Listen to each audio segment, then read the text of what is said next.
فواد چودھری صاحب کو گرفتار کیا گیا ہے اور تاثر یہ دیا جا رہا ہے کہ شاید وہ عدلیہ پر اور الیکشن کمیشن پر تنقید کرتے تھے، اس لیے گرفتار کیا گیا ہے۔ دیکھیں جی، ایک فریڈم آف اسپیچ ہوتی ہے ہماری. مجھے نہیں پتہ ان کو کیوں گرفتار کیا ہے، لیکن جو مجھے اطلاع ملی ہے وہ اس لیے کیا ہے ان کو گرفتار کرنے کوئی اسٹیٹمنٹس دی ہیں.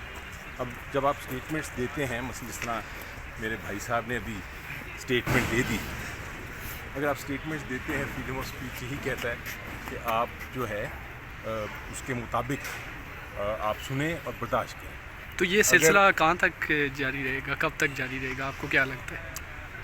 دیکھیں، افسوسناک بات ہے، کیئر ٹیکر گورنمنٹ آ گئی، اس کو آزاد اور انڈیپینڈنٹ ہونا چاہیے، کیونکہ اس کا کام ہے کہ فیئر اینڈ فری آنیسٹ سچے الیکشنز کرائے.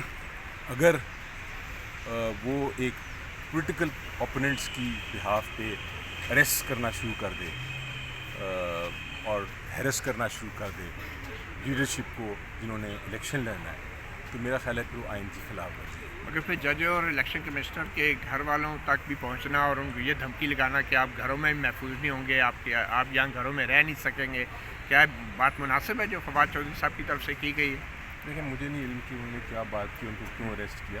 مجھے خالی اتنا پتہ ہے کہ جب آپ ایک فریڈم آف اسپیچ کے حدیں ہوتی ہیں، آپ فریڈم آف اسپیچ کر سکتے ہیں آپ، لیکن اس کو ایک لمٹ کراس نہیں کر سکتے. اگر آپ لمٹ کراس کریں گے تو آپ کو قانون کے مطابق اس میں کارروائی کی جا سکتی ہے. لیکن اگر آپ کو پولیٹیکل وکٹمائزیشن کی جائے، آپ کی ایک پولیٹیکل اسپیچ ہے اس کے اوپر آپ کو اریسٹ کیا جائے، تو میرا خیال ہے وہ بالکل غیر آئینی اور غلط ہے. جو زبان عمران خان الیکشن کمشنر کے حوالے سے استعمال کرتے رہے ہیں کہ وہ نون لیگ کا ایجنٹ ہے، تو آپ سمجھتے ہیں وہ نون لیگ کے ایجنٹ ہیں، اور کیا عمران خان کو ایسی بات کرنی چاہیے؟ دیکھیں، جہاں تک الیکشن کمیشن آف پاکستان کے بارے میں اسٹیٹمنٹس ہیں، وہ ایک تو بڑی کلیئر حقیقت ہے، اور وہ یہ ہے کہ الیکشن کمیشن آف پاکستان کے بہت سارے آرڈرز ہیں. 8 آرڈر تو شاید میں کاؤنٹ کر سکتا ہوں آف ہیں، جس میں انہوں نے ایک پی ٹی آئی کے خلاف آرڈرز پاس کیے ہیں اور وہ ہائر کورٹس نے ان کو سیٹ اسائڈ کیا.